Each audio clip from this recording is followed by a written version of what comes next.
Hello, hello. Welcome to Artistry of Cartomancy. I am Kim from Abundant Life Tarot, and I am here with my dear friend and co-host, Donna from Artists and Oracles. She has a lovely channel. Please be sure to check it out because we plan to, with this series, to alternate. Sometimes I go over and hang out in her channel and she comes over here. So don't forget to subscribe. And we have some good stuff happening today. We're talking about ethics and oppression. Okay. And you're probably like, what? What is that about? This is a continuation of a conversation that we had in our last episode so many months back. And if you haven't had a chance to check it out, or the video that inspired it, please do so. The links will be in the description box. And without further ado, I want to say hello to Donna. And we're going to just get right into it because we got a lot to cover. And we have a special guest today. So, Yes, we do. so Hey, Kim. Hello, and hey, everybody. Thanks for joining us. Great to be back. Finally. finally. We're back in the saddle. Whew, yes. And being back in the saddle means we might be a little bumpy, a little rough. So bear with us, friends. Share any things that come up in your thoughts, questions, ideas. Be sure to share in the chat and in the comment section down below. So, hey, I'm going to say a couple of quick hellos and we're going to get on into it because Donna and I need to bring us up to speed about what we covered in the last episode. Hello, Adam. Thank you for being here. Adam just had a birthday. Happy birthday.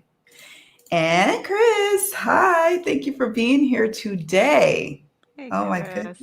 Nice to see you. Nice to see you. Okay, so let's get into, if you would like to just do a review, a recap here. We are going to just highlight what we discussed last. Sure. Yeah. Sure. Yeah. So we just have a couple little bullet points here. I want to remind everybody from part one where we started this discussion. So this was all based on a video that we both saw from our friend, PTL colleague, Krista at Aunty K's Tarot, right? Yep. And it was all on the new ethics for tarot readers, and really struck me. And so we started having a conversation about that. So, and then we said this too in part one. We're just going to say it again. So Krista's video, we totally recommend you watch it. It's going to be in the description box. And just a little caveat, I don't personally totally agree with everything she says. I agree with almost everything. But, it sparked this really rich, deep dive for me of realizing I have to get very clear, like, what are my ethics as a tarot reader? Like, what exactly do I believe? So it's been fantastic for that. And I really thank her for that. I really do too. Yeah. So in part one, here's what we talked about. First, we talked about how, and this again all came out of Krista's first video. So ethics can be really a disguise for polite manners and mainstream customs, which can mask as elitism and racism, born, just inherent in Western culture. Yep. Okay, we're just gonna throw down. We're gonna start right there. That was point one, right? Yep. Number two was, we talked a lot about the reality that many clients that seek readers, us tarot oracle readers, for help, they're seeking us for help with real life survival issues. They are literally just trying to survive in the year 2025. We need to be mindful of that. Yes. Number three, we talked about the reality that some clients do choose diviners, card readers, those of us who do what we do, they choose us over mental health therapists for a whole host of reasons, not the least of which is financial. And we need to be mindful of that. Yeah. So they come to our doorstep. We need to be prepared. How are we going to help and serve them? Yes. Number 4, we talked about the reality that we need to understand current events to truly be of service to our clients. That we can no longer afford to be like, I don't do politics. I don't know what's going on in the news. Love and I blah, blah, blah. light. Oh, love and light and spiritual bypass away. Those days are gone. It is the year Mhm. 2025. It's November 2025. Okay. There's a whole bunch of stuff going on. We For cannot sure. afford to be like that and Mm-mm. think we're going to be professional readers. Just not possible anymore. That's right. And that just I'm going to throw out there when I was reviewing and making the notes for, to remind us of that, I kept hearing in my mind the classic French saying, you can either do politics or politics will do you. Mm-hmm. That's an old saying, and there's a lot of truth to that. Mm-hmm. Um, and last but not least, number 5 is realizing that we need to get really clear about our individual ethics, that Yeah, who we are as individual people, readers, cannot be separated from how we read cards for our clients. that's right. So That's right. that's our summary from last That's time. Hey, you did an excellent summarization, Donna. Thank you for that. So yeah, that's it in a nutshell. And I kid you not, it was 11 minutes, I think, and 38 seconds, Krista's video. And how she miraculously packed in all of that in that amount of time and left me so impacted by it. I don't know. She's magical. And she is our special guest. I'm so excited to bring on our dear friend. And Krista, we've been in the tarot tube trenches for a long time, and so it's just an honor to have her on the channel today. So without further ado, I just got to bring her on right here, right now. Let's get her on here. Hey. Hello, folks. Hello, Hello. everyone. It is great to be here. Yes. I'm glad that this spoke to a lot of people. I was mentioning beforehand, my best friend taught me that ethics are one of the things we look for alongside, the spiritual and political, for our alignment. How do we align with people? So knowing my ethics can also put me in alignment with my clients or not. Or not. Mm-hmm. Mm-hmm. And we'll get to that That's too. true. Oh yeah, that's true. Yeah, because that definitely does happen, right? All right. So I guess let's get into our first topic. And as you all have to bear with me. My laptop is just not wanting to cooperate. Don't you just love when it falls outside of the warranty period and then it starts like wigging out and it didn't wig out before the warranty? So let's get into the first point, and I'm going to have you all go first while I pull up my document. All right. You want me to dive in? Yes. With our new top. So we've got a bunch of new topics. Still riffing off of the first big themes that Krista covered. And we thought we would start out by talking about like our individual personal ethics. Because that's where this has led Kim and I after, it's months ago that we did that first show. We've had like the whole summer and early autumn to kind of sit with it and think about it. And I'll just say for me personally, like I spent a lot of time this summer getting really clear about like, who am I as a reader? And I mean, I could start there if you want. Yes, Like, please do. I even came up with like a little document because over the summer I read at a couple local farmers markets, which I'd never done before. It was really great. It was such a good experience for me. And I'm in a new community. I'm in a whole new country in the last year, and I'm in a new community. And I just was like, you know what? I want to be really clear with people that like, what kind of reader am I? Because I'm so aware that people, like there's so many different kinds of readers, and there's a lot of kind of like vague ideas about what a tarot reader is and what they aren't. So I just came up with this little document. I stuck it literally in a plastic sleeve And I put it on my reading table in front of the client's spot. And I was just sort of like, here are my guidelines. So I'll just share a couple with you guys. Please. So it's Donna's Card Reading Guidelines is the title. The first line is, I practice the ancient art of cartomancy, divining for wisdom with tarot and oracle cards. Like, I want to set the stage, like, this is an ancient thing that I do, and that's what that's what I'm practicing. And then the second one is, this is a conversation between you, me, and I call it the great mystery, trying to be like super inclusive for everybody. But like, the word conversation is always key to me. Like, I don't do readings where people plop down and they're like, okay, just like read my mind. That's not my thing. Like, I want to have a conversation with you. What's going on? What's your problem? What do you need help with?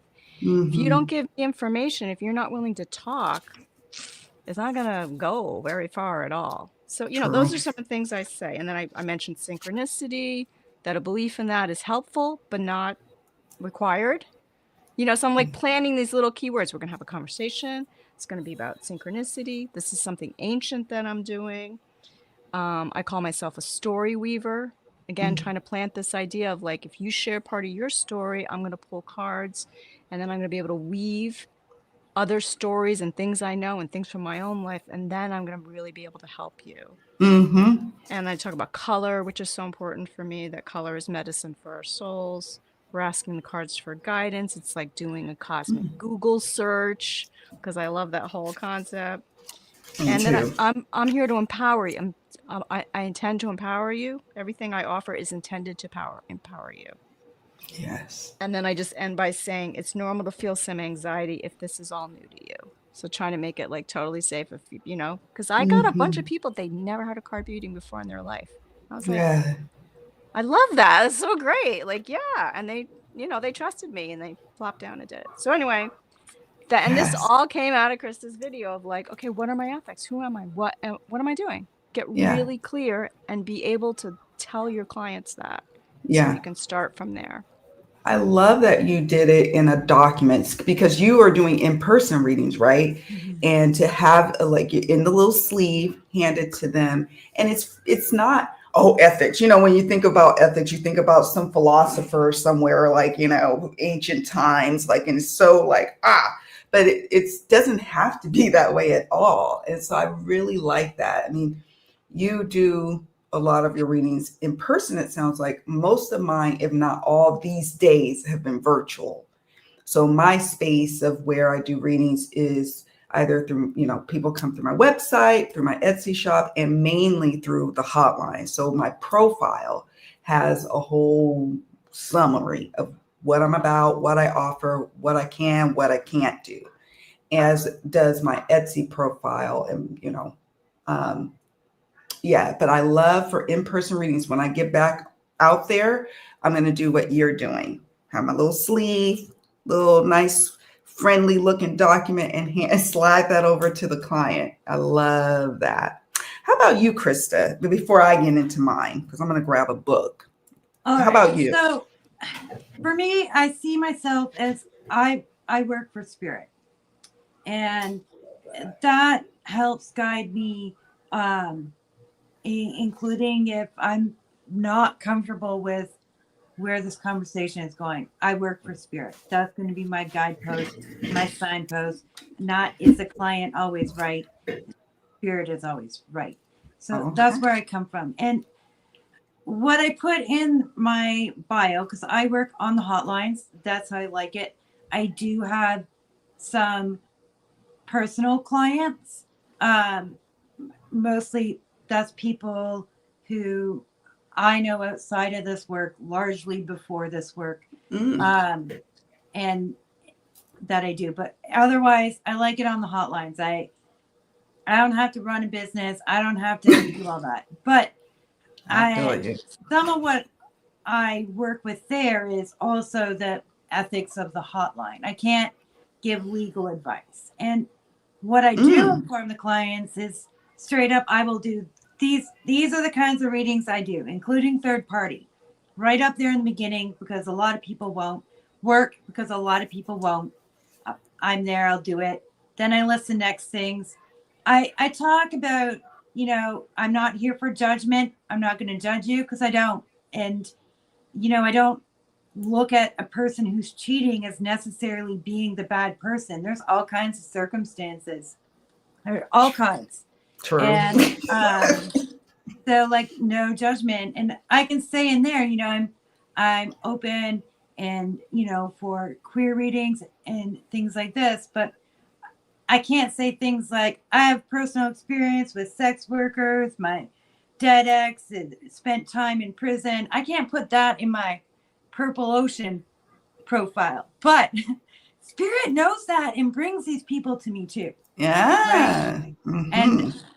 And so that's also told me and informed me like I can be a bit more vague or give a bit more direction in here. Mm-hmm. So if I can't do legal readings, what I will inform people is I can't tell you how it's going to turn out, but I can tell you what the other person's thinking and what their motivation is and what it is that their top goal is, what are, and then you can use that personal information about them to make your decision how you're going to proceed in this legal setting. So I can give him. So that's part of how I pull my ethics in as well. Okay. What are my workarounds where I can follow their rules and give you the information I believe I'm here to give you? Yeah, I like that, the workaround. Because you're right. Platforms that we are on do have rules. We can't give legal advice, financial advice, in terms of like, oh, you should invest in this and you should do that. Medical, huge, right? However, many of us have different paths, different experiences, and you're right. There's a way, if you are able to, and many of us successfully do the workaround. I'm one of them. Some people don't like that I do timing or that I do third-party readings, but it just naturally flowed for me. Same. My background has always been service oriented as my career path. So whereas for you, I love that you mentioned, Krista, that your path is like the customer isn't always right. For me, I was ingrained like the customer is always right. Always find a way to say yes to the customer because I had a heavy customer service background, right? So with that, I recognize that there's some readings I can't do for people because of the rules of the platform. Etsy has rules, hotlines have rules. I personally have rules. However, if I can't answer that specific question, what can I answer for them? How can I show up as a yes for them? So I've always gone to doing that. Oh, thank you. Thank you. I always led with, and it's one of my ethical things or my customer service things. How can I show up as yes for them? Especially queerants and clients who've always heard no. No. Can I redirect that question? Can I say, ooh, Purple Ocean says I can't answer that, but why don't we explore this facet of the situation? And so I love that you mentioned, because, technically they ain't always right. And they will bring forth some questions that will test you. My ethical journey and professional readings evolved over time. I'll be very frank and honest. I didn't even think about ethics when I first hung my little shingle out and said, I'm going to start doing readings. I did not. I was like, I just want to do readings for people. I think I could do this. And then lo and behold, here comes everybody. Yeah. Asking all these questions. And so over time, my rules that you might see on my hotline profile or on my Etsy, my policies on my website and on Etsy, you will be like, how'd she come up with that rule? That's because something happened. Something went down. That we don't want a repeat of. Exactly. So it was an evolution. How about for y'all? Was it that you just, because I think it's super helpful to know, generally speaking, your ethics going in. But some of us, like me, didn't know in the beginning. What was your experience like as you got into professional readings? Who would like to go first? No. Well, I mean, I could just say, well, can I just say, I'll try to answer that, but I want to say one more thing about the customer, like the customer always right thing, which is a little note I made in our notes, right? Mm-hmm. I'm realizing hearing both of you talk now, like for me, that really comes not so much. I mean, I'm sort of, it's a customer servicey thing, but it's a theater thing for me. It's based in improv. So when you're doing Interesting. improv, like you have to say yes to your partner. Or if you're on a stage, like you've got, like if you're doing improv and somebody says, "Oh, it's a beautiful day," and you go, "No, it's not," like the scene kind of dies right there. So for me, That's true. it's this ingrained thing of like whatever they bring to you, on some, like on a philosophical level, find a way to say yes to them. Because also, if it's like a no, if it's a hard no, they can feel judged right away, right? And so we're always, Mm. so anyway, it's sort of like it's just something I'm offering. Like you're probably doing your own version of that, Krista. Like because you're so great about like I'm not judging any, like I'm in a judgment-free I'm not zone. coming here with judgment, but like, Mm-hmm. and I can be, but I'm pretty oppositional to authority. And so I don't really You don't say. Oh my like a goodness. lot of the traditional rules in the first place. And I'm not very good at saying yes. I have a theater background too, and I hated improv. I hated Really? it every time. I'm like, I don't have a theater I did not background. like it. I was really good at watching people and learning how to incorporate that. And I probably use that. But I can trust spirit. And I think an example I wrote out, but I'm going to bring up now is like, and one I brought up in the video, I brought up there was this woman who called me whose ethical, political, spiritual alignment was in total opposition to mine, right? Interesting. She was a Zionist and also a Christian evangelical flavor of that. And like all my alarm bells are like, whoa. And so I asked spirit to like just help me find it, give me an answer that will cause the least harm to other people, that will take her away from places of harm past, And I talked about that in the original video a bit. Yes. Well, since then, she called back. Of course she did. Because my answers were also correct, although her evil plans are going downhill and not working. And so I do it again. And, I eventually asked Spirit, like, why? Why is this lady coming to me? Oh. And Spirit tells me, like, do you know how hard it was to intercept this lady and send her over here so you could derail this horrible plan? And this lady is way out of my league. Turns out she has all kinds of money and is doing has an organization that does plans I'm incredibly politically against. Interesting. And so I trust spirit. Is this a recent client that has come into your realm? Yeah. Apparently have not ever watched my YouTube, and that's good. They would not be coming towards me. You'd be surprised. I don't know how this lady was like, yeah, this is the woman I want to go to, because spirit brought her to me. Yeah. And for bigger reasons. And that's how I see it. Like also how I see how I do this work. I see it as I have gossipy messenger spirits who grab information and bring it to me when I ask them for it. Oh, I love gossip. And so I don't think the client who's calling me to like tell me about her ex-boyfriend's new girlfriend, I don't think that new girlfriend's spirit guides are plugging me information, but my spirit guides know how to go get it. And then on the other side of it, sometimes they do. Yeah. I had an experience very recently where and somebody who is abusive to their partner called me. And I was getting information from his partner's messenger spirits. And that was guiding me to like defuse the harm as much as possible. Yeah. and what I could and couldn't tell him. Yep. As well, to protect her. So the client isn't always right. And Yeah. maybe some people are going to hear this and be like, I'm not calling her. I don't care. Spirit will bring me who Spirit is going to bring me. And a lot of times I am helping the client. And I love those calls. It is difficult to do the other kind. Yeah. But yeah. I'm really hearing you now. You Yeah. know what? Can I revise? I'm going to revise my motto, Krista, because you've totally convinced me. So it's more like always making the client feel like they're right.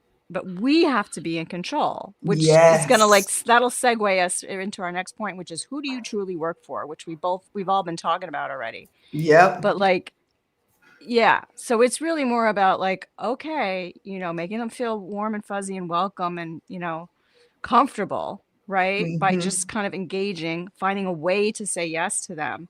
But I totally agree with you. Like, it's like a language thing, right? We're getting on the same page language wise. Yeah. But no, I'm never like, oh, the client's right. They know exactly what no.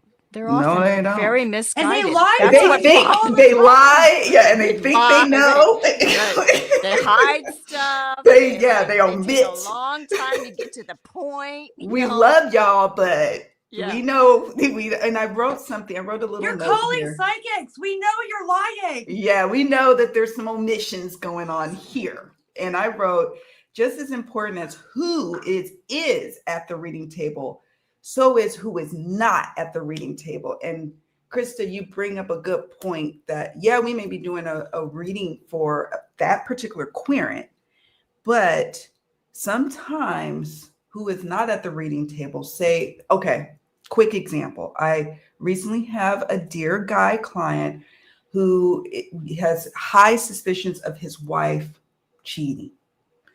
And he has asked some very probing questions, and everything in my being is like, no. She's not at the reading table to defend herself. I'm a woman. I know, like, there's got to be a good reason why she's not faithful and this and that. And I have to bear that in mind and have to say, okay, Spirit, you've got to take the lead, because I'm really struggling here with this guy client, and he's asking questions. And I had to be frank with him. Like, I'm not comfortable answering that. And it's a rare thing. I've done thousands of readings. It's a rare thing that I have to say that. Yeah. What'd you say? I won't give names. Yeah. Oh, no. Yeah. No. Or body counts. I'm careful. Like, people will want it. I was never good at names anyway, but when I decided I'm never giving a name, that's why. Yeah. I can tell you they're cheating. You got to figure out who. I'm not pointing you with to go after someone. I'm not doing it. No, you're gonna have to do that yourself. And I had to write a policy because it was bothering me. So in the recent weeks, and I still read for him. He still comes to me for different questions, and he's a lovely man, but he was going there, and I had to put on my policy recently on my, in my website and whatnot, that I do care about people's free will and privacy. I've always cared about free will, has always been one of my ethical things in the very beginning. I'm not impeding on anyone's free will. And that includes the client. They'd be like, what should I do? I'm going to give you the information and you can render a decision for yourself on what to do. I'm going to give you, this outcome, that outcome, but also the safety, anything that may affect the safety of someone who's not at the reading table, as well as the safety of who is at the reading table. I'm going to do it.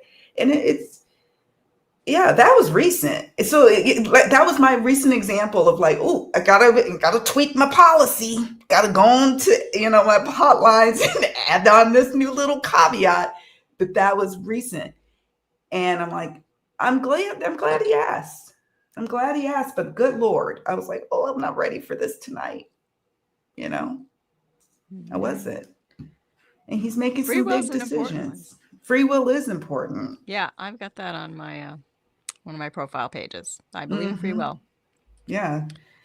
I guess as opposed to what, though? Some people are like, well, what else would it be? Well, I guess predestiny, all the different big, like. For me, it's easier to see why there's a most likely path and what will get you there, but it might not, because I'm a polytheist.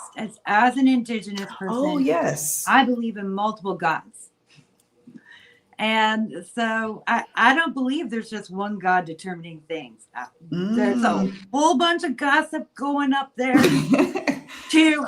There's a whole bunch of disagreements and different perspectives, and people making offerings to this God and people making offerings to that God. So fascinating. That as much as I believe, like, there's times I can be like, that is not happening. It's not. Yeah. Nope. There's no root there. There's also times where there are other influences that might change it. And true. As a polytheist, that's easy for me to understand. Yeah, that makes sense. It makes a lot of sense. Wow. So, wow. Look at us.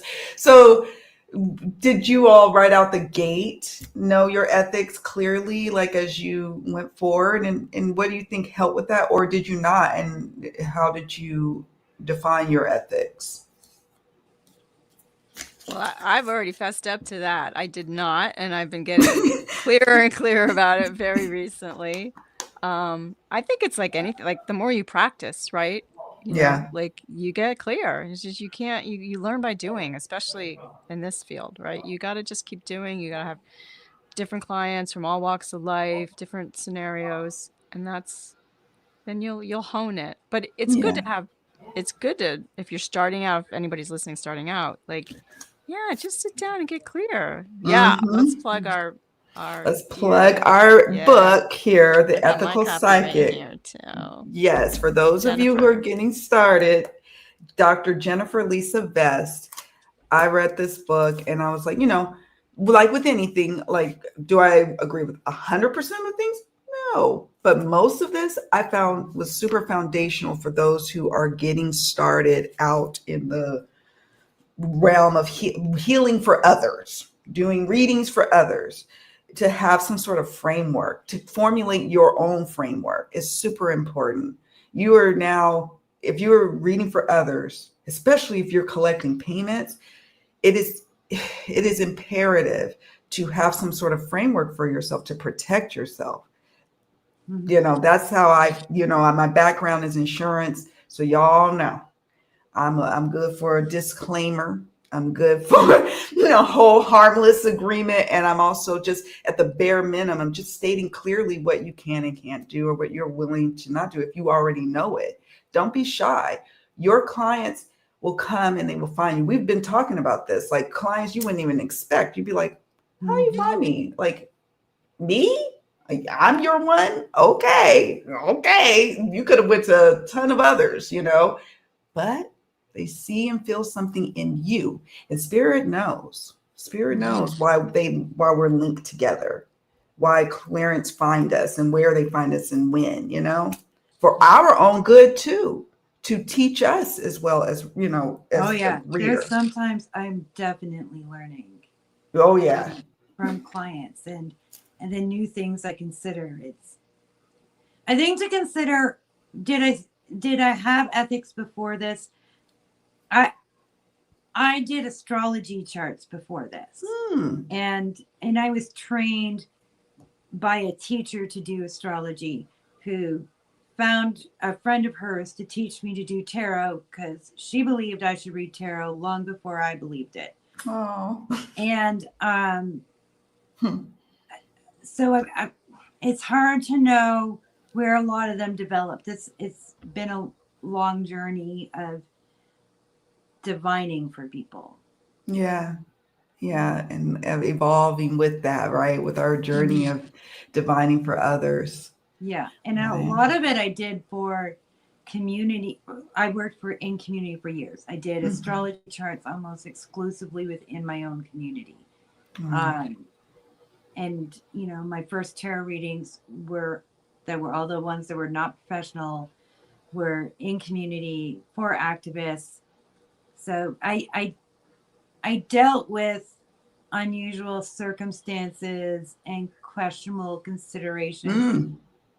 before I became a professional tarot reader. Ah, that's interesting, right? You didn't get the run of the mill, per No. use type of type of readings. Ah, that makes sense. That makes sense. Ah, I like that. Okay. So are we ready for our next point? Well, Our next question? Can I just say I'm following, like, we might be able to, like, kind of skip over we've already been talking about getting clear about who you work for, right? We've all been talking about that. I mean, we could Yeah. summarize it, but Yeah. also there's a lot of chatting going on. Should we check in on the Yeah, chat? let's 'Cause check there's out the chat. there's some Let's good see. Oh my goodness, you're points right. being made in the I hit the chat. scroll and then the scroll bar got really small. And I was like, oh, I'm missing the chat. Y'all, I told you I was rusty. It's been forever since spring I went live, I think. Hello, Clementia. Thank you. Clementia's Cards and Quests. Thank you for being here. Adam says, I will always give kind of like a disclaimer to anyone I read for beforehand. Just explaining tarot isn't necessarily reading for a set in stone future. It's like a forecast, right? A volatile forecast. It gives the message in the moment you need to hear. Absolutely. I love that, Adam. Thank you. Chris says, I do think a reading is much more useful when the person is willing to have a conversation with you rather than just looking for you to do a magic trick and tell them what they already know. Amen. Amen. I mean, sometimes there's a blessing in affirming what it is has already kind of been percolating in their mind. Maybe they've been pondering making a career change, and you get this reading. They know deep down, it's like, I need to go. But then you give the reading and then they get that confirmation. That's a great instance of it. But sometimes some people be like, just tell me what I need to know. And you're like, okay, well, okay. All right. But then Chris goes on to say, but there are times when I think the client just needs the cards to wow them and do the psychic thing. That way they trust the message more and know you're not just saying what you think they want to hear, for sure. That's true too. Yeah, I agree. I love when There that it is, happens right too. there, right in a nutshell. Like, that's the tightrope we walk all the time, right? All the time, right? That you gotta is prove the a tightrope. little bit that, like, you're the real deal and you're getting stuff, but you want a conversation so that I want a conversation so that it's really grounded in practical, helpful advice for their real world life. Me too, for sure. Oh, I'm loving these comments. Okay. Clementia says, I'm curious about how personal ethics informs what you do and do not share based on messages you get from the cards. Oh, yeah, that's a good point. And I have just a quick thing to say. Sometimes and I'm sure you all probably do too. Sometimes I'll see things and I know intuitively my querent is not prepared to hear what I'm seeing. And I have to be the boss of my reading table, and I have to make an executive decision to not share it. Now, some people would argue with that and say, that's not ethical. Okay, well, that may not be ethical for you, but for me, one of my things is I want to do no harm. And if I say something that causes someone to crumble, and I once did have an experience like that where I had a queer just completely fold into herself, and she wanted me I said, well, let me give you a refund. She didn't even want to refund. She just folded into herself, and she just cried. It just was really bad. And I learned early in my professional reading practice, it's like, yeah, you can see all things, girl, but sometimes you've got to know how to either to package it, and if you don't deliver something that could cause harm. Not everybody agrees with that, and I completely understand why they don't. How about you all? That's a great point. I agree. I agree. And a common one is, if you don't ask me if your partner's cheating and I see it, I'm going to see if you're open to discussing it. I'm not necessarily going to tell you. And that's a good one. I am going to note it, especially if sometimes it's far off and it hasn't happened yet. We're talking about other relationship issues. Right. So then I have time. Yep. But like, I might say something to try and get you there, see if you want to know, see if you want to. I'm not going to drop that bombshell on you Right. I know. if you don't need it. And that's just like an example. But That's a good and example. back in my 30s, when I was doing astrology, and I did an astrology chart for a couple in my community, and I saw some illegal stuff going on, and Mm-hmm. I did my best to talk with folks about it without giving away too much. And you know, a year and a half or so later, I got a call from one of their mothers because they were missing. Oh. And I was like, but what if they did something illegal? Should never do anything illegal. Not that one. No, I'm like, I did her chart. Go check. Well, yeah, she was at the police station. Mm-hmm. Yes, but yeah, it's that timing of like when do I like, and that also brings up another point too. Like one of the things I always stress with my Poise Elite members is like remember to answer their question first. Yeah. And then, of course, guidance will come if there's time, and if it makes sense, you can add guidance. Answer their question first. If they say, "I want to know if my partner's cheating," apparently they feel ready. Yep. Okay, I And you mean, tell 'em. right? And you say, and I had to tell somebody yesterday. I hate to say this. I hate to say that. Yeah, he's checking out that new gal. I hate it. I don't want to say that. But I also want to arm you with some information. And she was like, no, I'd appreciate you keeping it real with me. I'm like, okay. Yeah. You said you asked and you were ready. So I would say even if half of negative reviews are people who didn't want to hear the bad news, right. 98% of people appreciate it. Mm-hmm. Yes, they do. They Yeah. want the truth. Do you want I don't like if I was getting a reading, I don't want to be fed lies. Some Yeah. people do. Some people want to be in the fantasy of Some of them of do. like feed my fantasy. But many of the people I attract, and I think I'd make it pretty clear. I want us to work together to solve your issues. You can't solve the issues in lies and fallacies and whatnot. So and I have to be true to me at the end of the day. I don't want to get caught up in fairy tales and lies. And I don't know. How about you, Donna? This is a very good Yeah, this is question. awesome. So what I'm realizing is just very much how I work is I rely on my empath skills a lot. So probably like my strongest clair is clairsentience. So I just am feeling my way all the time. I have general guidelines, right? And I have I'm much clearer about my ethics and things, but especially when it's I love in person. I prefer in-person readings. When I have that person in front of me, I'm in their energy field, they're in mine. It's like a dance. It's like we're swimming together, and it's just moment by moment. Okay, what can they handle? What are they ready for? What do I see now in this card? So Yeah. that's how I do it. And that's, I think, why I love it, because it is it's organic. It really is a co-creation. Yeah. It's just sort of like, okay. And of course, I'm tuned in, I'm like, okay, Yep. spirit, what now? What can they handle? How far can I Mm-hmm. go? Oh, are they Oh ready for yeah. this? Yeah. It's And sometimes you don't dynamic. even know until it just boom, drops in That's front of you true. or comes out of your mouth. And then you're like, oh, Ooh, I know. Yeah, like that slipped I out. went Oh, there, okay. Woo. Yeah, it's like that slipped out.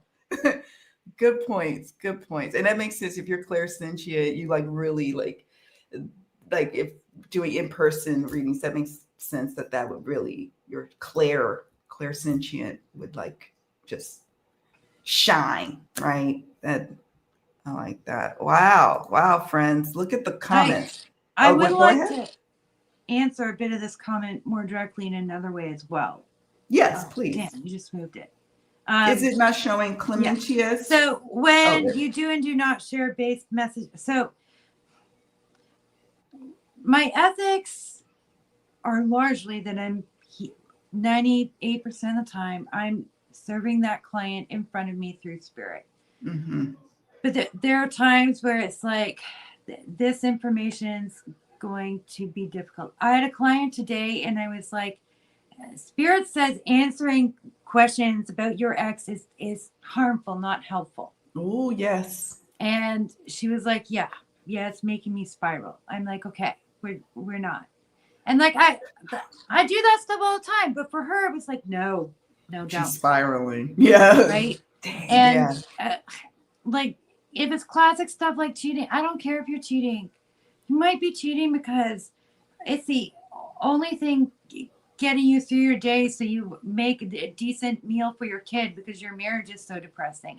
For sure. I don't care why you're cheating. I'm going to answer those questions. That's true. I'm going to help with that stuff. I don't care. If you're spiraling out of control because the other person's cheating, I also get it. I get it from both sides. It sucks. Yeah, it sucks from every side. It really does. Those sorts of things aren't in my way. There's people who, like I said, the one example I don't align with, and then I hand it over to Spirit. Yes. But it usually is, it's something more like that. Other times it's like, is he my soulmate, my twin flame, I'm like, and then I'm going to be like, all right. We need to clarify what this means. If that's your culture and you're asking me from your culture about a soulmate or a twin flame, I'm going to answer it. If White Becky is asking me about her twin flame and karma, I'm going to be like, all right, this doesn't belong to me or Becky. So let's talk about how I'm interpreting these words. Yes. That's what I can read for you. Very good point about clarifying that, because that is something that comes up a lot with those big buzzwords. They do. And that was one of the things I had to get clear on early on about my relationship with some of those buzzwords, which I then put in my profiles about my relationship with such buzzwords. And I love that you let me get clear with you, client. Yeah. What does that mean exactly for you? That's a very good technique as a pro reader. Actually, thank you for mentioning that. And I have clients where karma and ideas of karma, debt, and numbers are part of their culture. I'm not going to tell them how I see it. Right. I need to know their culture enough to answer who they are expecting to be and the messages their spirits have for them. Yeah. But on the other side of it, me and Becky, that's not our culture.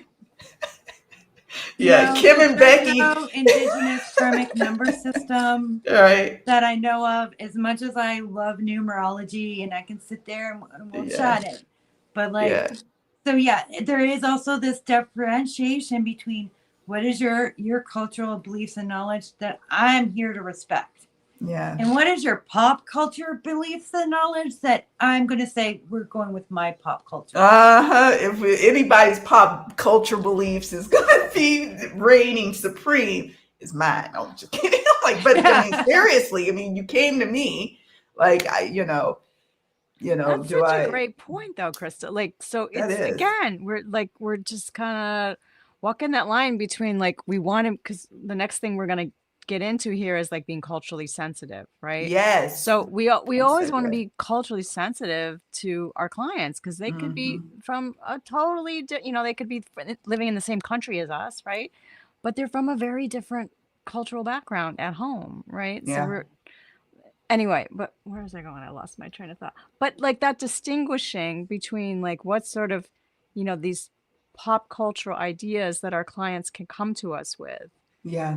And then, what we believe, a lot of my beliefs are based on 30 years of metaphysical training with a bunch of teachers from different, backgrounds and things, and I've been surprised recently, how much new clients come to me and they'll ask me a very big question, karma or destiny or whatever, and I realize all of a sudden I become spiritual educator, right? It's sort of they want to know well, what do you really think? How does that work? They're trying to figure out a big question, but they want my opinion of how do you see that work? And so again, I just say, well, this is my understanding of it, but I'm trying to weave in the cards in front of me, their Mhm. situation, what I think they're ready to hear, you know, not go on like a whole long-winded spiritual sermon that's gonna like waste their time and their money, right? Yeah.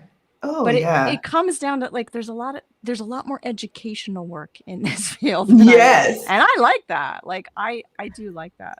Oh, well, like you're attracting clients that come in and scratch that for you. You know what I mean? Like that. Yeah, because Yeah, but do you guys find that too? I mean, do you find like, you know, some of your job is like, oh, I gotta help yeah. this person understand this concept, and then it might clear up some things for them. Like, Yeah.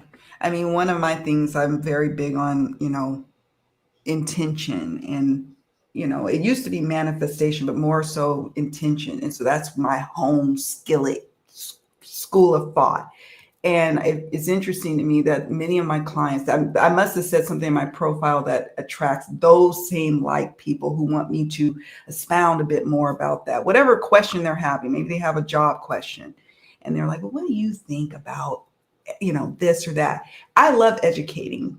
If there's time allotted, especially, on the hotlines, it may not always be, but my private clients, oh yeah, I love it too. It makes the job interesting to be able to be in that space for them, That's what I think. how about you, Krista? How do you what's your take on that? I probably keep a lot of it very straight and simple and straightforward. Mm-hmm. I can deliver a fast reading. Yeah. Fast, and I'll explain those things fast too. And Oh, nice. Yeah. So, and a lot of it for me is people who want to know someone's their twin flame or their soulmate because they want to believe this person's coming back or won't leave them. I know. So I'm going to explain it really quickly. And, most commonly I'll be like, well, if the person shows up as their soulmate, because then it's complicated. Sometimes they're just like, no, they're not your soulmate. And if they're married to that person, I'm like, I'll be like, I can look, but does it matter? Because in my belief, and this applies to where it goes both ways, we've lived many lives, and that's how you have a soulmate. They're your lover from a past life. But, you've had many lives, you've got more than one soulmate. And they don't always want to pick you in this life. They can be on a different journey in this life. You can create new soulmates in this life. Yes. And a soulmate doesn't always mean much. Many of our ex-husbands and wives were not of our choosing in the last several hundred years. Mm-hmm. Let's try again, man. Maybe you don't want to be with the abusive man your father forced you to marry at 14, 300 years ago. Yeah. But let that soulmate go. Let that go, man. God, I love that. That's a great example. That's awesome. Yeah, let me see. Before we move to our next point, I just want to, let's see. Anna says, that's so true. They often avoid taking agency over the issues bothering them, be it for tackling them or admitting that they've invited these things into their lives. For sure. Definitely we see that as a reader for others. And that is part of the educational experience. Thank you, Anna, for mentioning that, because I have a querent that we have been navigating a very tough breakup, and then they got back together. It came up in the cards. They were going to come back together, and they came back together, but I gave her stern guidance. Between the time that y'all are broken up and come back together, you've got to work on those insecurity issues because they're going to sabotage. And they got into a huge fight because she kept questioning him when he wants to hang out with his friends and blah, blah, blah. And he finally blew up and said, I can't do this. And then she said something peculiar, like, I don't know why he's being like this to me. And I'm like, yeah, you do. I told you. I'm like, I wanted to cry with her. I'm like, I told you that you got to work on your insecurity. I'm not insecure. Yeah, you are. Yeah. So thank you for that. So now let's move on to our next point. Cool. Okay, well, so next on our list was getting clear about who you truly work for in a reading. But I think Mm-hmm. we've all the three of us have all said, like, what we're advocating. Correct me if I'm wrong, both of you, but like, don't give away your power, even if you're working on a hotline platform or in somebody else's back of somebody's metaphysical shop or whatever. You just be very clear, like you are working for your spirit, whatever that is, your guide, your greater power, mystery, your team, your Yes. guidance team. Just know that, like, Yeah. hold on to that. Be clear Yeah. about that. Amen. Right. And my little Okay. caveat is, and find the ways to make the client feel like they're right, even when they Mm. are deeply misguided. And you got to give them some tough Yeah. love.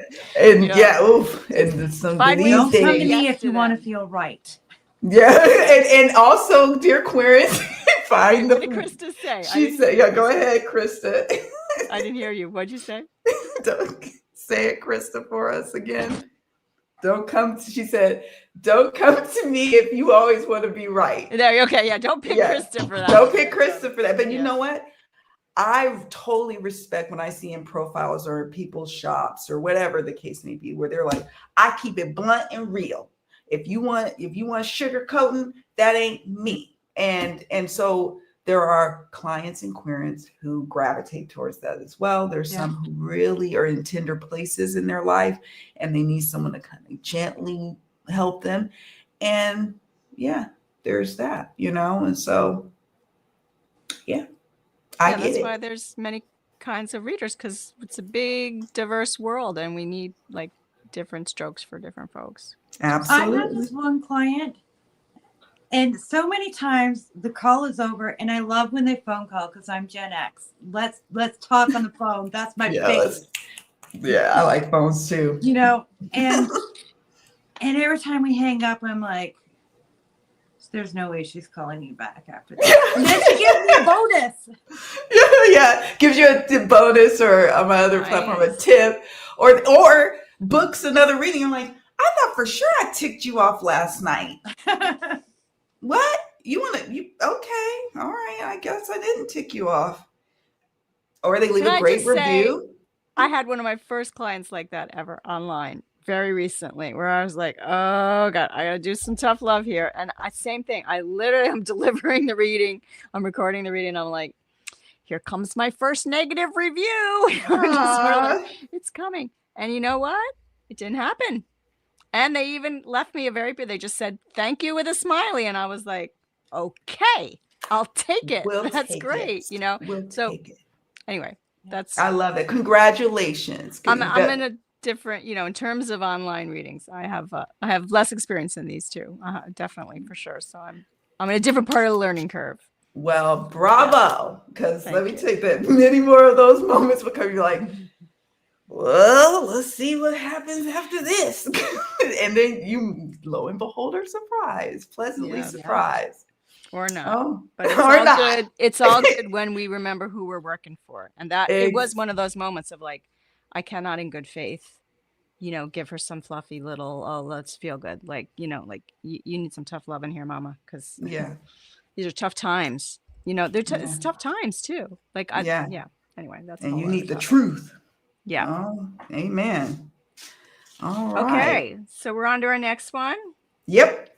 Okay. So our next topic here is, how sensitive are you to the needs of marginalized clients? Right? Are you on the lookout for issues around racism, sexism, sexual preferences, disabilities, all those really big, real, important topics, And it's not, let's just say at the start, it's not easy too, especially depending on you getting somebody cold calling you, depending on where you're working with someone.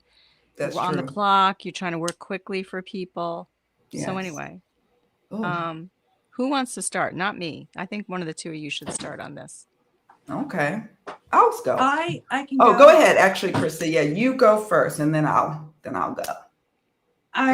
Before I started working on the hotline, I was doing lectures on decolonization and racism. So I have the advantage of being accustomed to talking about these subjects in an educational manner. And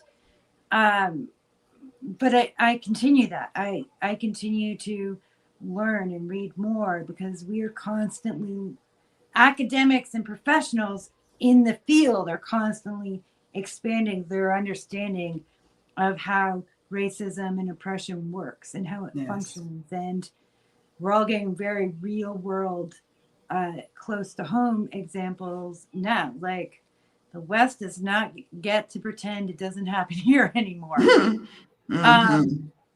And True that. Yep. So I think that's one, is important. I have to stay informed, and I have to know to look for it, and the different ways it hides itself, right? It's Mhm. largely systemic.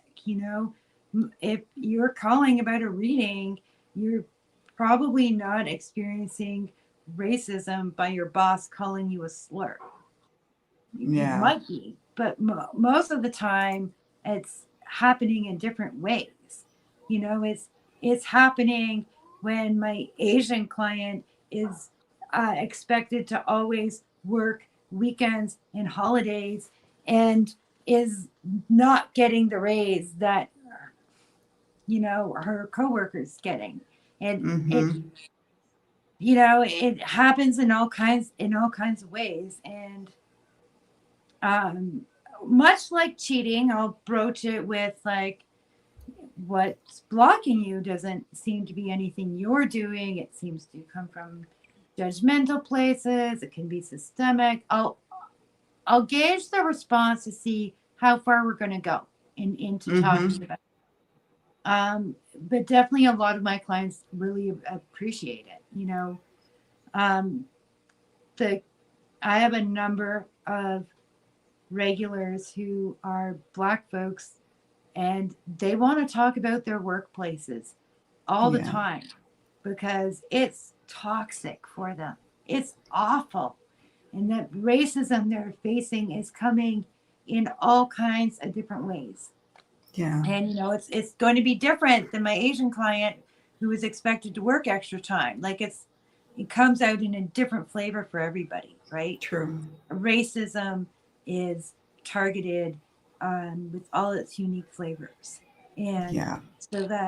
and it's designed that way, so that I might say to Kim, well, I never experienced racism like that, because I'm experiencing it different. Like, but you have to be Yeah. aware of that, Yeah. and you have to know what it's going to look like. Yeah.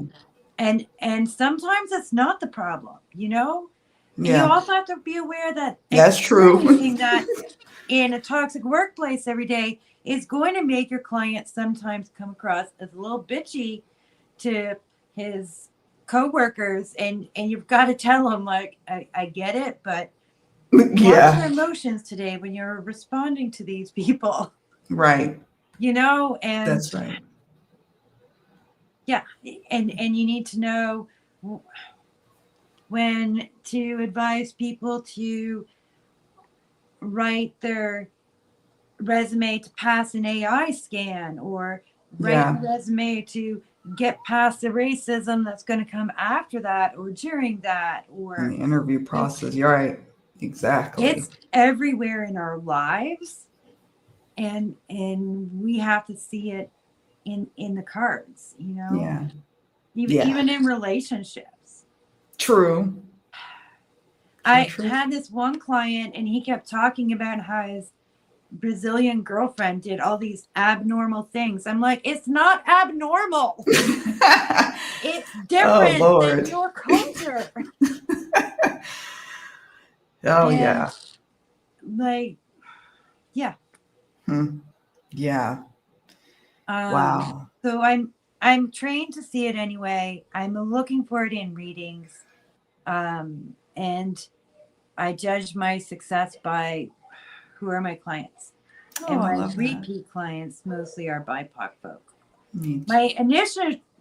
The clients I get initially are about half white, which isn't surprising. I am half white. I'm very light skinned to ambiguous in how people read me depending where they're from. But who stays with me, that's how I know I'm at least I'm doing it Mm, right.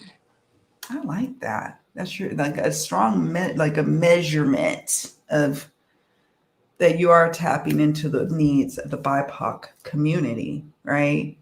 Yeah. I mean, I am a Black woman, if y'all didn't know, from America. So, um, when I set out to be a reader, I first of all, I set out to do readings and I started in my very corporate American job. I did readings for people in the office, and there was only one other Black woman. She was darker skinned than me, that worked on my team. It was a big team, and I learned pretty early on that there are some people who have access who are able to pay for readings, and then there's some who probably could use a reading but can't. And so bearing that in mind with my pricing, um, where I can show up for people. Maybe they can't, many of my clients work full-time jobs. They don't have the luxury to go into a shop and get a reading in the middle of the day.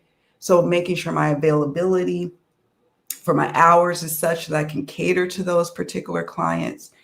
And when they see my face, they know I'm a brown woman. I'm brown, and that I want them to feel safe when they get a reading from me. I want that to exude. Now, does that mean that I only get people of color? No. No. I get definitely Caucasian white folk coming in for readings, and I welcome them as well. But when I first set out, I didn't know who was going to want to come, and it surprised me and made me feel so good when many people of color, many paths to way more than I could ever imagine. People in India found me. I'm like, really? Me? Oh, little me in America? You found me. People everywhere in the planet by way of the virtual nature we have here. It's such a great time to be a reader. Yeah. Because you literally can read for people. And now all these translation tools and whatnot. But I just wanted to be a safe space, especially for my brown women, especially because I know what it's like to be in corporate America and to be passed over and over again. When you know you have the credentials and the experience, and you do get bitter, and then there is some tough love where I have to say, listen, you have a lot to be bitter about. I know, but you have a job to do, which is to get a better position and get up out of there. So this reading is about that tonight, and having to be that for them, because sometimes they're so beaten down in relationships and what they tolerate. And they tolerate way more than some other races, and having to empower them as well. It's not lost on me. It's important work. And I think that's why I stay busy, honestly, on the hotlines. When people ebb and flow, I think because I'm a woman of color, a Black woman at that, I get regulars, and it's mostly, brown folk who are sticking with me and feel safe with me. So that's my experience, my evolution too.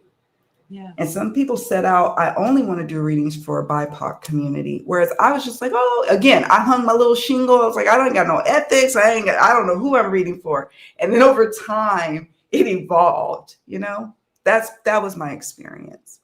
And I love your measurement too, Krista, because it helps me realize it crystallizes for me. Like, oh, they stick with me. Yeah. So I must be doing something right to support them, So thank you. Thank you for saying that. How about you, Donna? Yeah. So what can I? So I, I predominantly, people seem to flock to me who look like me. So most of my clients have been white women, married white women. So I kind of have developed a specialty of helping women be more fulfilled in their relationships, in their marriage, right? But what I've noticed in the last year or so that I'm doing more readings and I'm doing them in, different locations and things, I am getting people that aren't, I've had several men online, which I was like, hey, I had a little streak where like men were picking. I was like, okay, that for me was progress. It was great because I am like Kim, like I am a safe space for, for the female. For the Yeah, that's my friend. But I've always, like, again, because I studied theater when I was younger, I've always had LGBT friends, and, I am safe space for that as well.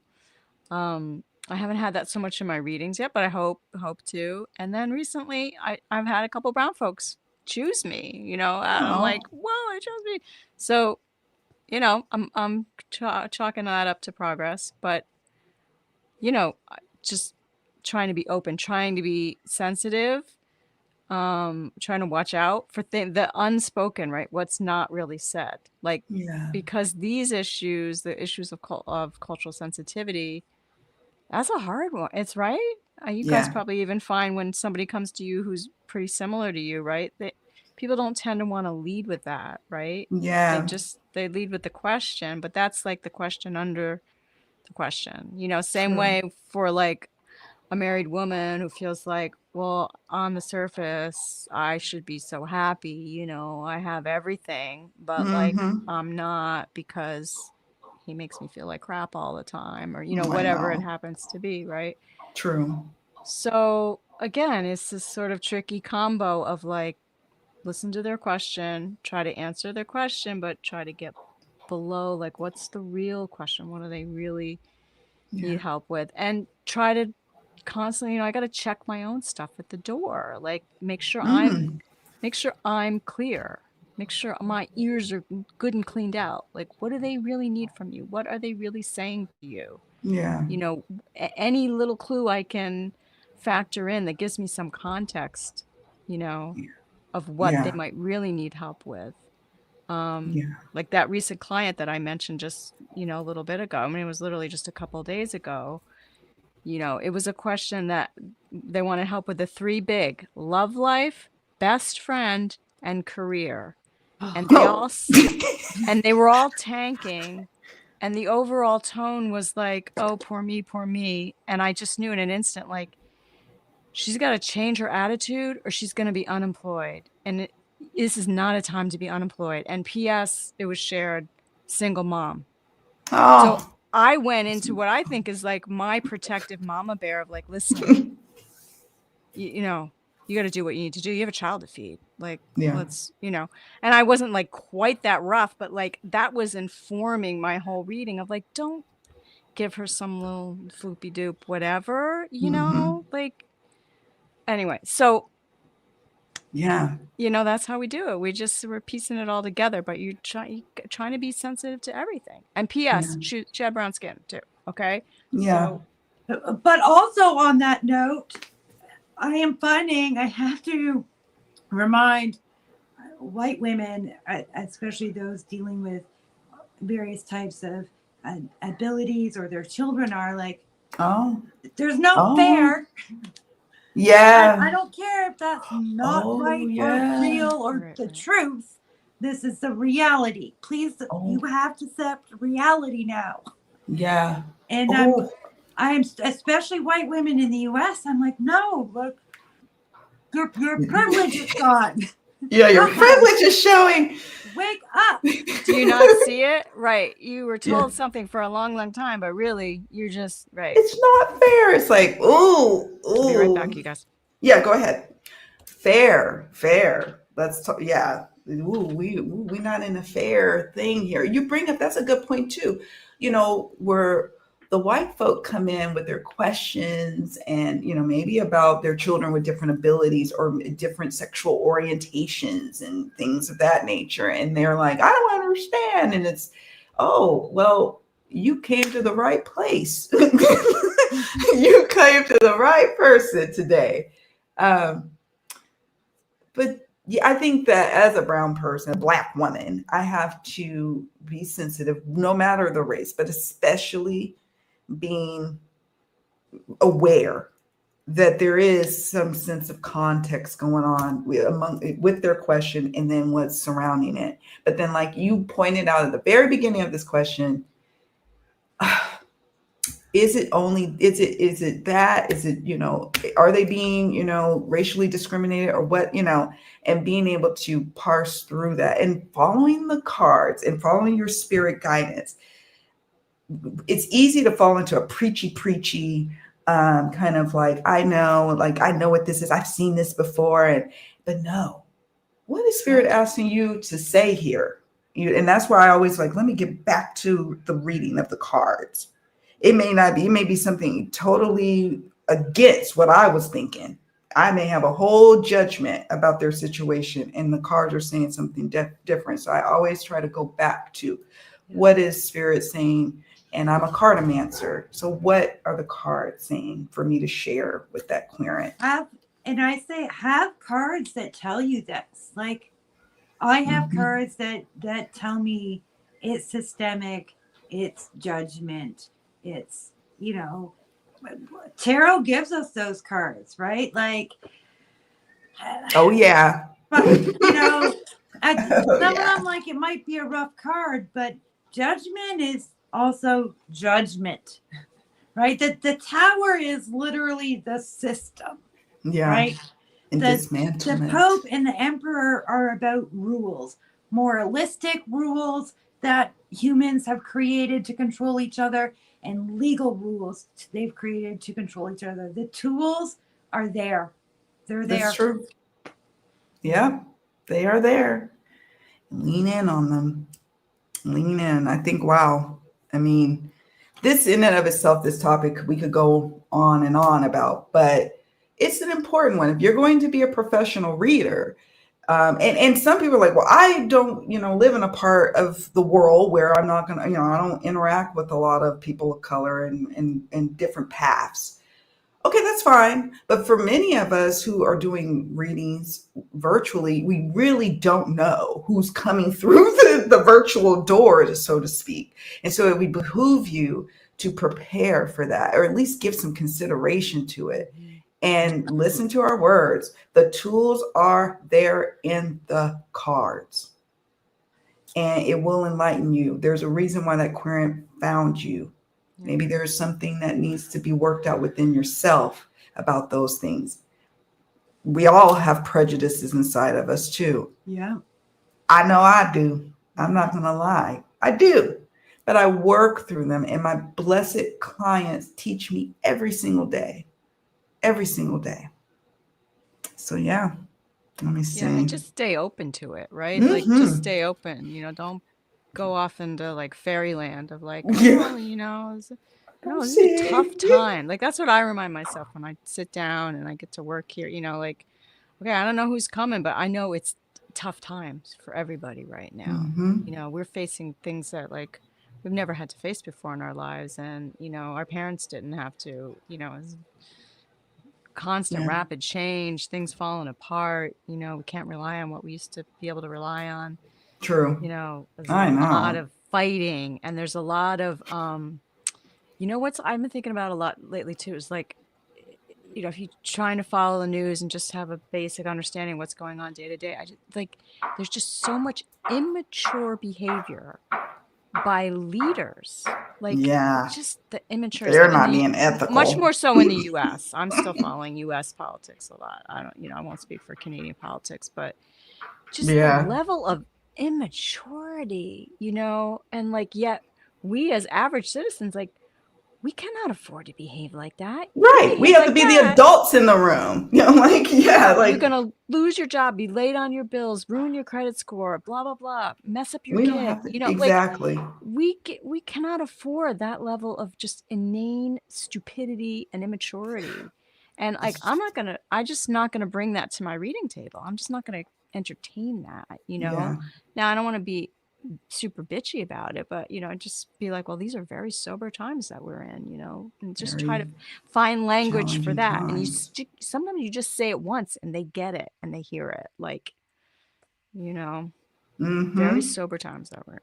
It's calling for maturity. Absolutely. Absolutely.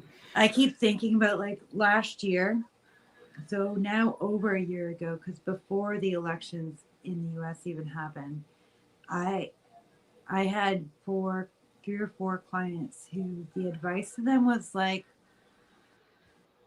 you should go get a job outside of the US. Yeah. And none of them listened to me. And all of them have said to me this year, I really should have taken your advice. Yeah, you know, I get those questions. I'm very transparent about my journey on leaving the country. And, you know, it is my country, the United States, for better or for worse. But do I feel better being away from all of that? Yeah. I mean, I'll be frank. Do I miss it? Yeah. But, you know, it's just my soul and the way I'm moving in this world, it was just too much, too much. And I wanted to do this work full time. And there's no way the place that I wanted to live in the country in the US couldn't afford it if I wanted to do this work full time. So I had to make some choices. But I do attract in certain clients with those kind of questions. And I'm grateful because I can shed some light and give them points like, okay, you need to think about this, you need to think about that. And do you really want to deal with this and that? And some people are like, yeah, I do. I think I'm ready to make that move. And some have, you know, made a move. And that's been awesome to see. But yeah, it's challenging times. Wow. For sure. We will, let me see. We have Adam Bluefire says many people see tarot readers as some kind of psychic savior or worse, as some kind of novelty toy that they want to test for fun. I always explain in detail what tarot is, how I see it, and how I use it. And Adam also says I don't sugarcoat readings. Scorpio Sun, Mercury in Scorpio, Leo rising. I can be controversial in how deep I dig, but I always give the negative and positive, and there's always a solution to everything. And this is it is my partner cheating question is so common. Oh yeah, I mean that's where they start first before they hire a private investigator. Us, like, did you hire a private investigator yet? Because you know I think you could probably get more traction with your answers. Yeah. And Chris, I did not know that. We have that in common. Oh, we have to commensurate together. Yes. That's your day job. That was my day job for almost 20 years. Yeah. I know it through and through. Hey, I'm glad you're listening while driving. Thank you, friend, for being here. Okay, Chris says, I think this line of work we do needs to be attuned to and on the lookout for any signs of vulnerability. Because people will often come to us when they're in a place of need. Absolutely. That is such a great point. And to me, like, that's like classic kind of empath thing. So, you know, from the get-go, from the gate, you know, they sit down, they ask a question, but I'm like, I'm listening with my feeling ear, like, you know what I mean? And wherever I sense that little vulnerability, that quiver, it's like, okay, that's where we need to go. Mm-hmm. May not go there right away, but like, that's what they really need. Yeah. You know? Because they're coming to us for a need. Yeah. They may not know they even have a need, right? I think I put here, many clients come to us knowing, they think they know what they need or want, but they don't really know now oftentimes. And we can intuitively pick up on it, empathically pick up on it. And we also can empathically know and intuitively pick up on when they're ready to receive that information or not. But it's important work that we do. Don't let people tell you that, you know, psychics are, you know, they're just mere fortune tellers and they're scammy and blah, blah, blah. We are doing important work here. Yep. Do not believe the hype. I'm in the true crime community, as y'all probably know.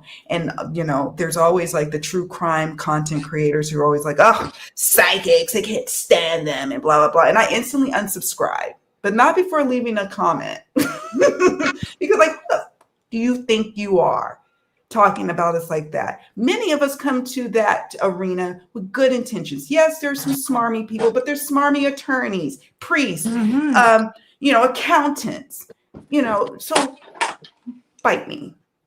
Right. We do important work here. And many of us hold our ethics strong, not because we want to like push people and oppress people, but because we want to do this work consistently and show up every day.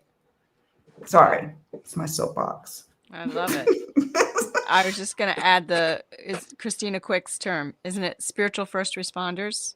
Yes. Oh, I like that. We are spiritual first responders, Yes, we are. especially right now. Like, we're Yeah. on the front lines here, people. We are the People, front line, the rapid response units.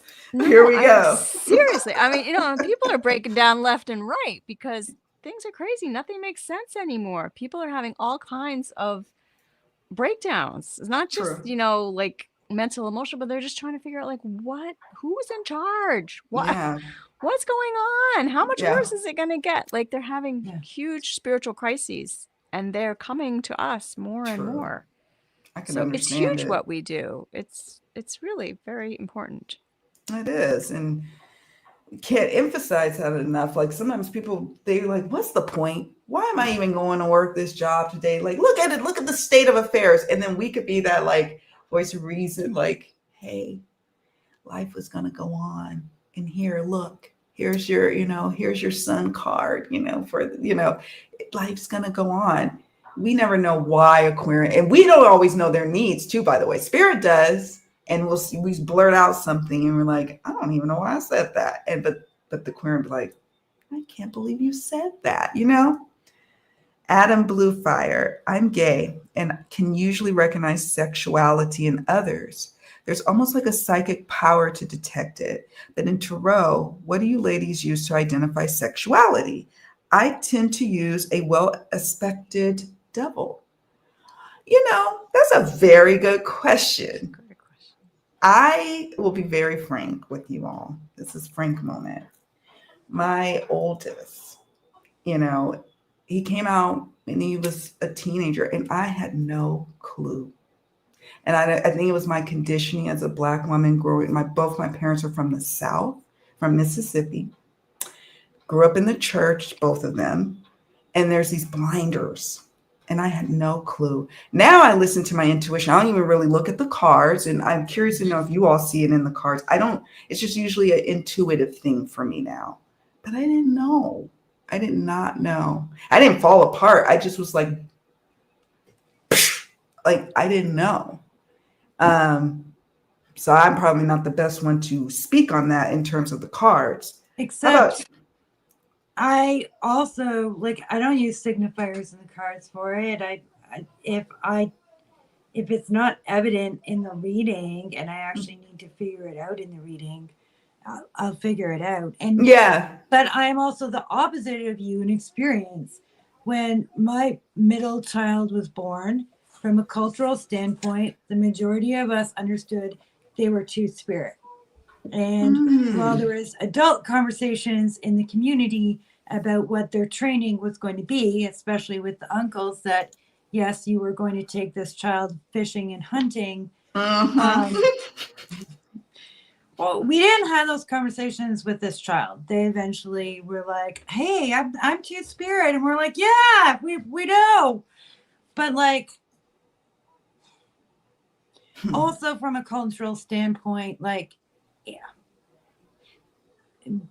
being queer in an Indigenous community is if it's something that's been decolonized and regained from the colonizers messing with it in our communities, then it's not, there aren't usually coming out stories in the same way because it's not culturally relevant to us. Interesting.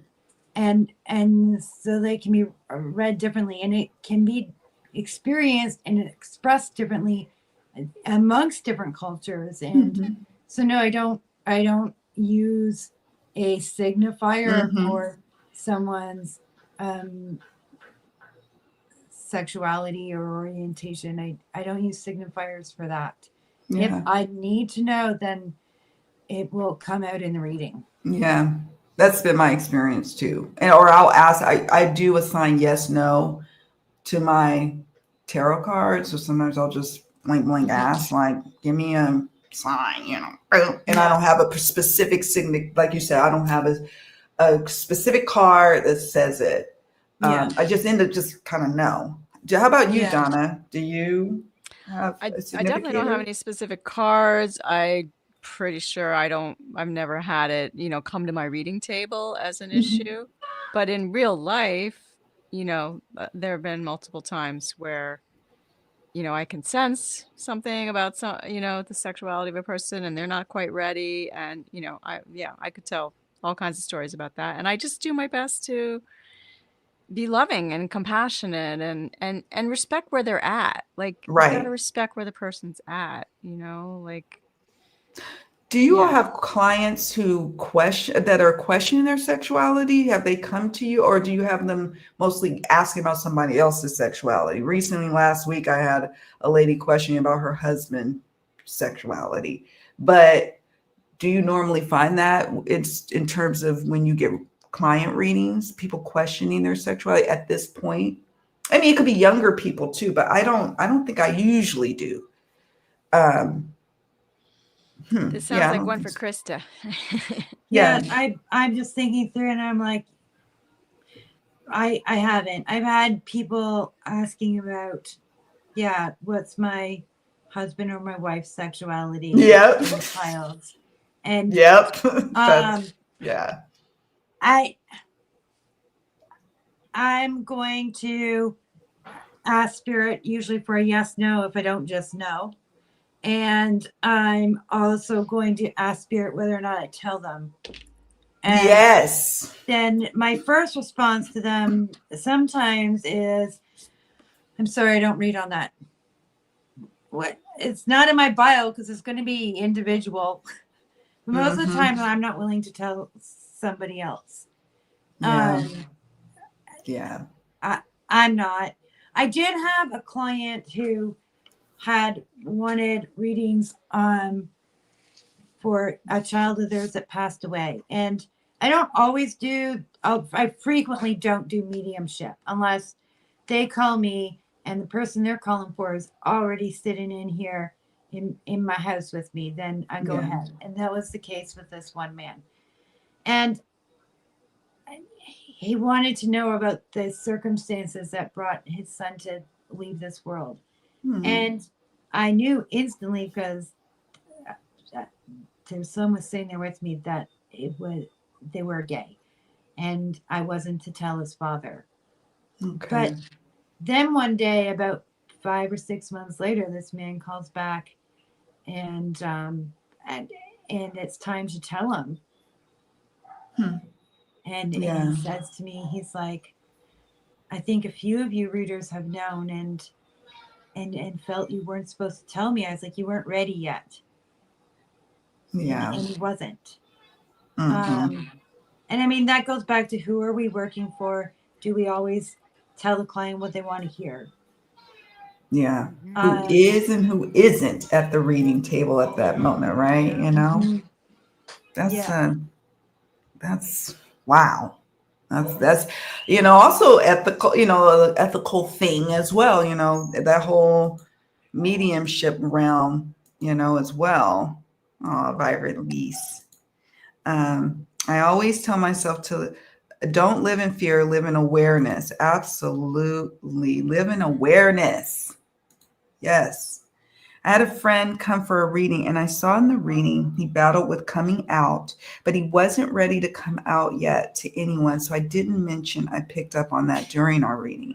And see, you followed that. That's all a part of our reading experience. Some people are like, oh, you just read the cards and this and that. Well, it's a bit more going on.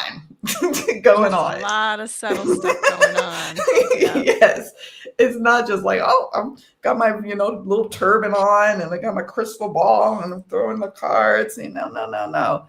There's more to it. Like what Vibrant Lease is saying here and being aware of what they're prepared to receive. They're asking a question, and sometimes it's like, I know you're not ready for this answer. I It's a think lot. you will be.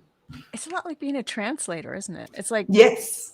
you're working at the UN, and you got like multiple languages but it's Yeah. not it's languages and like big life issues, you know what I Yeah. mean? And you're kind of like, okay, how do I translate this into language they can handle and Yeah. that is helpful and respectful and Yes. still speaking the truth. Yes. Mhm. If you see interpreters in action, I used to have to work with them a lot when I was a claims adjuster. and we would have like, people speaking different languages, and the interpreter, I just would be in awe sometimes. I'm like, look at you, then, and they'd be like, sometimes they kind of pause for a moment and they say, I just want to make sure I say this in a way you understand, but still making sure I keep their message, what they're saying, but I want to make sure you understand. I thought, wow, that is what we're doing. We're like a conduit, we're a translator or interpreter, depending on our medium of how we're getting the information out, and trying to still keep the message as what spirit is saying, intact, right? Intact. Yeah, that is what we're doing. Ain't no small thing. It ain't no small thing. How many more points? We're at we're an hour and 34 minutes. How many more points did we not cover? We just have we didn't do culturally sensitive, but we're kind of doing it. Yeah, we did. Just like you said, Krista, yeah. We're really blended, And then we were going to try to sort of end on like world history of divination, but that's really a whole other show. It'd be fun to explore that. Like, yes, because the whole part of being culturally sensitive to your people, to your clients, in this big, beautiful, diverse world, is also knowing that, in their cultures back somewhere in their history, there's some form of divination. Divination has been going on for so long. It's only in the recent past that we allowed we allowed the church to convince us that, like, oh, no, that's not good. That's not one path. Yeah. No, indigenous people know this. Even my white lady Celtic, the Celts, they had all kinds of ways of divining.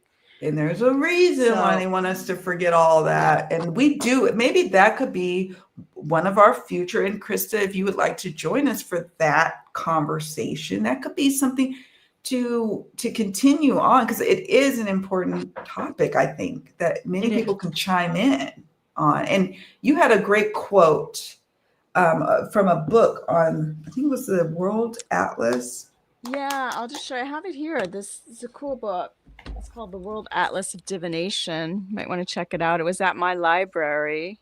And, it's not everything, but it's got a bunch of different cultures. And it's written by John Matthews. And many of us know John Matthews from the Tarot and Oracle community. It's edited by him. There's different chapters by different people. Like Rachel Pollack has a chapter in there.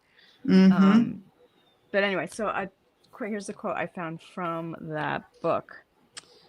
So I think it's in the intro. It's in the first couple of pages.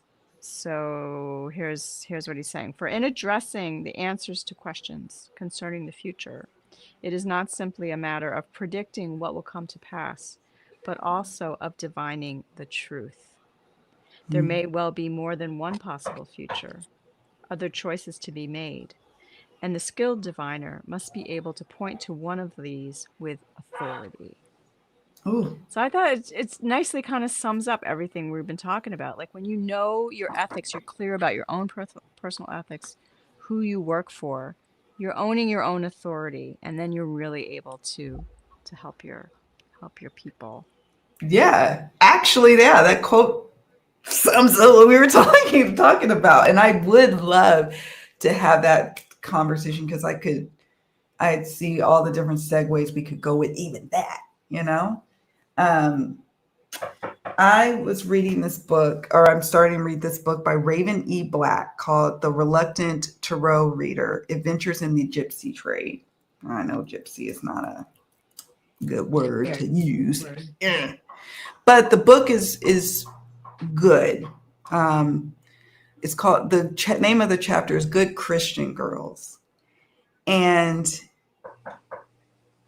does everybody else have good Christian girls call you with things they are not supposed to be calling you about? Oh, yeah, right? Yeah. I'm like, what? I know, what is going on? You supposed good Christian gal, you? Like, what? She writes, Raven, who am I to tell someone that they need to be healed, to be saved?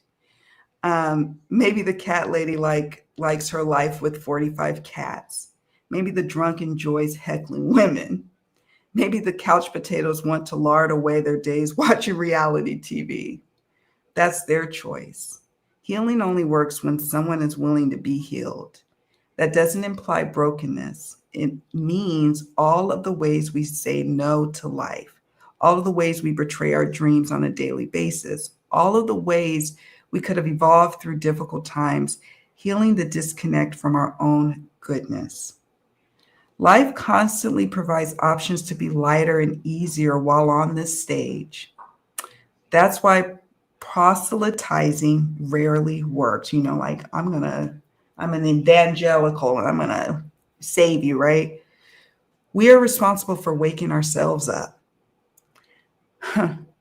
Many clients ask, do you think we're headed for great disaster? And she wrote this book in 2012. So we could say, many clients ask, do you think we're headed for great disaster in 2025?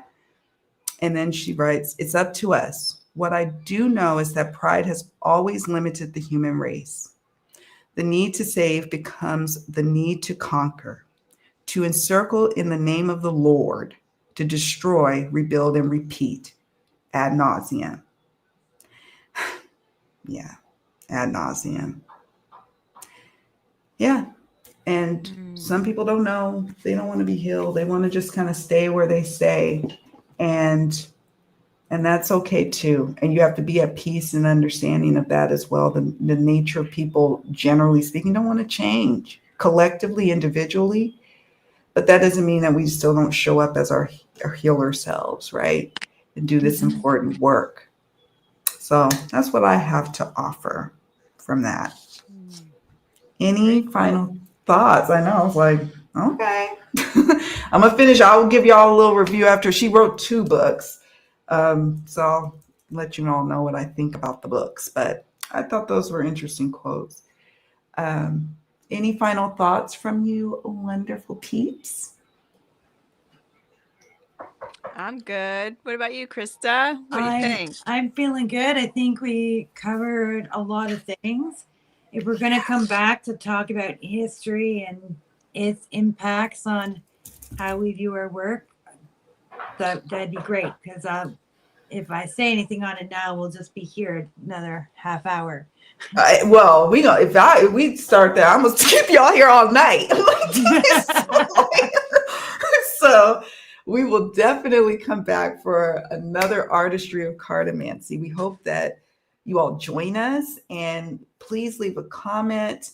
We want to hear your thoughts, what comes up for you. We covered a lot today. I'm going to try to even dare to timestamp this bad boy, so that way people can go in and be able to get the relevant information that they need.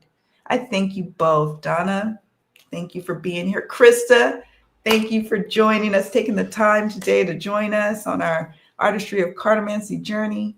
And thank you, dear one. Who've been here. Oh, yay. I'm glad you made it. Thanks for your original video, Krista. You sparked it all off, and it was awesome to talk with you about all of it. Yeah, it's the gift that keeps on giving. I'm just saying, kid you not, y'all have to check it out, please. And leave a comment that said you watched us over here and then you went on over there and watched her video. And watch her other videos. Watch Donna's videos. We have some great stuff for you all, not just deck flip throughs.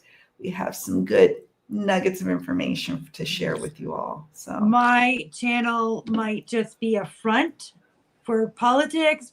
I love it. Before I let you all go, are you all working on anything going on with your channel or anything you're excited about? I'm gonna make a video on the Canadian budget. Oh, exciting. I'm going to check it out. Yep. For us, it's different. For you, if the budget doesn't pass, you're not in the US anymore. For the Americans, I'm so affected. Yeah. If the budget doesn't pass, you get this whole shutdown. Up here, if it doesn't pass, we have another election. Interesting. That's different. Yeah. Well, it avoids that kind of mess. Yeah. It's basically seen as a non-confidence vote. If the budget can't pass, there's not enough confidence in that government, so you have to vote again. Dang, that's interesting. I'm always Yeah, fascinated by like, such things. can you imagine if everyone in the U.S. got to re-vote on the Trump thing Ah! because the budget went past? We'll never. Oh Lord, I can't even imagine. I can't even. How about you, Donna? What's going on over on your channel?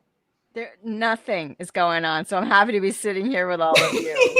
Well, now you got something going on. I want to do lives. So if anybody wants to collaborate and do lives and have deep conversations or lighthearted too, we can talk decks or whatever. Yeah. But Maybe I'll socially come. relevant conversations, reach out to me. And I'm here to read for people to do private readings. So you can also reach me that way through my channel.